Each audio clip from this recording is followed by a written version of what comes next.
একেবারে প্রফেশনাল, আগে থেকে প্ল্যান করে অন্য দেশ থেকে এই দেশে এসে বিভিন্ন জায়গায় থেকে ঠিক সময় মতো পৌঁছে খুন করার পর চামড়া কেটে মাংস বার করে সেগুলো হলুদ মাখিয়ে আলাদা আলাদা করে ফেলে দেওয়া হয়েছে জলে। কোথায় ফেলা হয়েছে?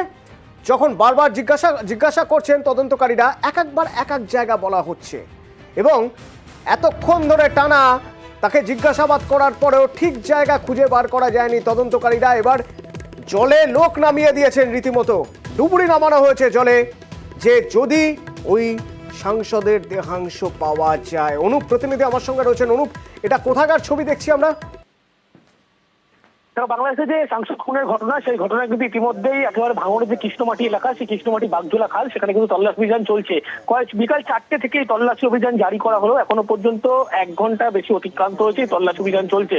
এবং একদিকে যেমন বারবার প্রথমে কোন জায়গা থেকে দেহাংশ ফেলা হয়েছিল শনাক্তকরণের কাজ করা হলো, তিনি কিন্তু দুবারের মাথায় একটা জায়গা শনাক্তকরণের সেখানে করলেন। কিন্তু পরবর্তী ক্ষেত্রে দেখা গেল যে এখনো পর্যন্ত ডুবুরি নামানো হয়েছে, কিন্তু সেখানে কোনোভাবেই যে সাংসদের দেহাংশ কিন্তু পাওয়া যায়নি। অন্যদিকে জিহাদকে সঙ্গে নিয়ে যে তল্লাশি অভিযান করা হচ্ছিল, দেহ উদ্ধারের কাজ করা হচ্ছিল।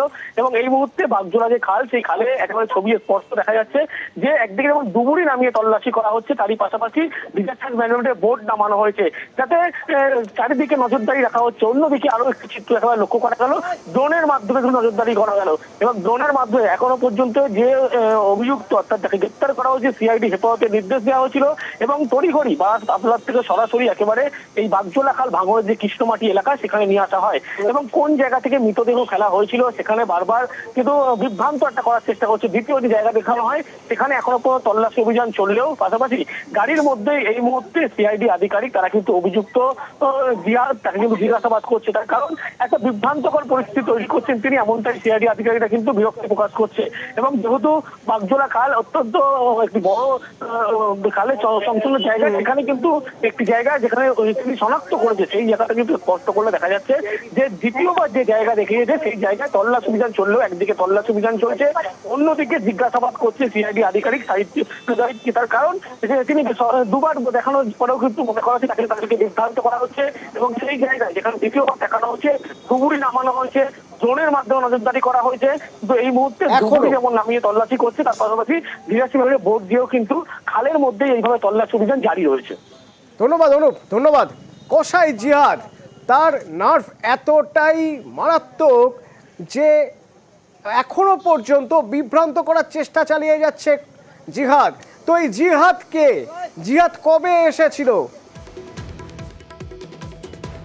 এই ছবি যেমন আমরা দেখছি, এই ছবি দেখতে দেখতেই একবার খোঁজ নেওয়ার চেষ্টা করি কসাই জিহাদকে, কবে ঢুকেছিল কলকাতায় এবং কসাই জিহাদ কিভাবে সেদিনের সেই অপারেশনে ছিল। অমিত প্রতিনিধি আমার সঙ্গে রয়েছেন। অমিত, একেবারে দেখো, তোমাকে প্রথমেই জানাবো যে ইতিমধ্যে 12 দিনের সিআইডি হেফাজতের নির্দেশ দিয়েছে বারাসাত আদালত।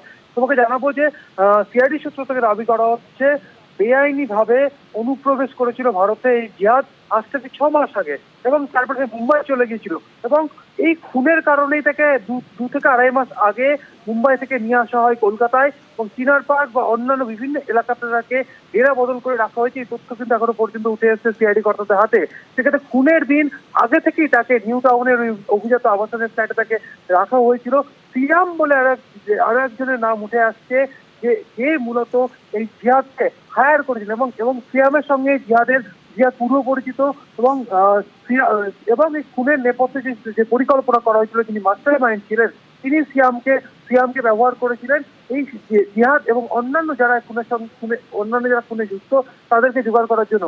সেক্ষেত্রে জিহাদকে হেফাজতে নিয়ে এই মুহূর্তে সিআইডি কর্তারা তল্লাশি অভিযান চালাচ্ছেন, কারণ এখনো পর্যন্ত দেহাংশ উদ্ধার হয়নি, এমনকি ওয়েপন উদ্ধার হয়নি। শুধু তাই নয়, গতকাল তাকে যখন আটক করা হয়েছিল বনগা এলাকা থেকে, তখন আটক পর্যায়ে তখন তাকে জিজ্ঞাসাবাদ করা হচ্ছিল, সেই সময় বিভিন্ন ভাবে কিন্তু মিসলিড করা, কতটা স্ট্রং না হলে এই ধরনের একটা ঘটনা ঘটার পর তারপর সেই ঘটনার বিবরণ যখন দিচ্ছেন, তখনও তদন্তকারীদের বারবার বিভ্রান্ত করার চেষ্টা করছে এই কসাই জিহাদ, যাকে 2.5 মাস আগে ভাড়া করা হয়েছিল। কেন না, খুনের পর প্রমাণ লোপাট করতে হবে। জুবের নামে একজনকে কলকাতায় নিয়ে আসেন, জিহাদ বা জুবের নামে এই কসাইকে কলকাতায় নিয়ে আসেন আখতারুজ্জামান। চিনার পার্কে রাখা হয়েছিল এবং খুনের দিন জিহাদির দেহ টুকরো টুকরো করে, এবং সে মারাত্মক নৃশংস এক ঘটনা। কারণ মৃতদেহের উপর থেকে প্রথম চামড়া ছাড়িয়ে নেওয়া হয়, তারপর টুকরো টুকরো করে কাটা হয় এবং মাংস, যাতে কিসের মাংস, কোন প্রাণীর মাংস বোঝা না যায়, হলুদ মাখানো হয়। তারপর সেই দেহাংশগুলো ট্রলির মধ্যে করে নিয়ে লোপাট করা হয়। আচ্ছা, সেদিনের ক্লোজ সার্কিট ক্যামেরার ফুটেজ আপনাদের যদি একবার দেখাই, দেখুন ভালো করে। যখন ঢুকছে কেউ, ওই যে দেখুন, ঢোকার সময় কারো হাতে কিন্তু ট্রলি নেই, খালি হাতে ঢুকছে, জুতো রাখলো, জুতো রেখে ঢুকলো। তিনজনের কারো হাতে ট্রলি নেই।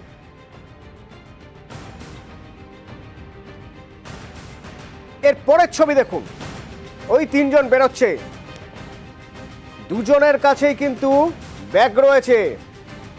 তাদের মধ্যে যার কাছে ট্রলি সে হচ্ছে আমানুল্লাহ,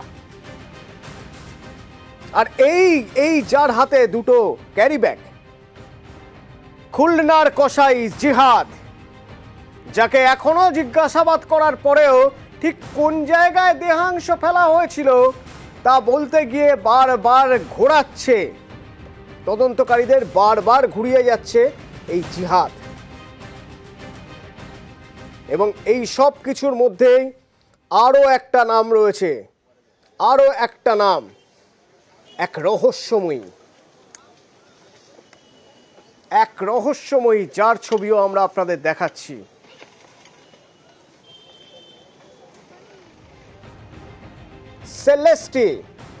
সেলেস্টি রহমান খুনের সময় এই ফ্ল্যাটেই ছিল। আনোয়ার উল আজিমের হত্যাকাণ্ডে এক রহস্যময়ী।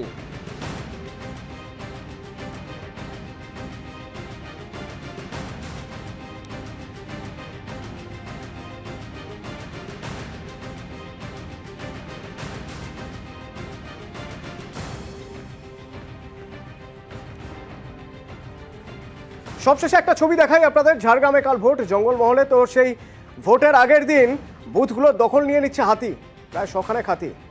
ইতিমধ্যেই হাতির যাতে হামলা না হয় এবং সেই জায়গায় সতর্ক থাকার জন্য বেশ কিছু বুথকে স্পর্শকাতর হিসেবে চিহ্নিত করা হয়েছে। তবে ভোটের আগের দিন কিন্তু টহল দিতে দেখা গেল হাতিদের প্রায় 100খানেক হাতি।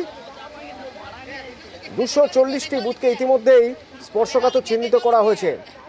হাতি তাড়াতে প্রতিটা বুথে দুটো হুলা টিম এবং 3টি গাড়ি থাকছে, 3টে থেকে 5টা মোবাইল টিম থাকছে। কিন্তু তার আগের দিন মোটামুটি দাপিয়ে বেড়ালো শতাধিক হাতি।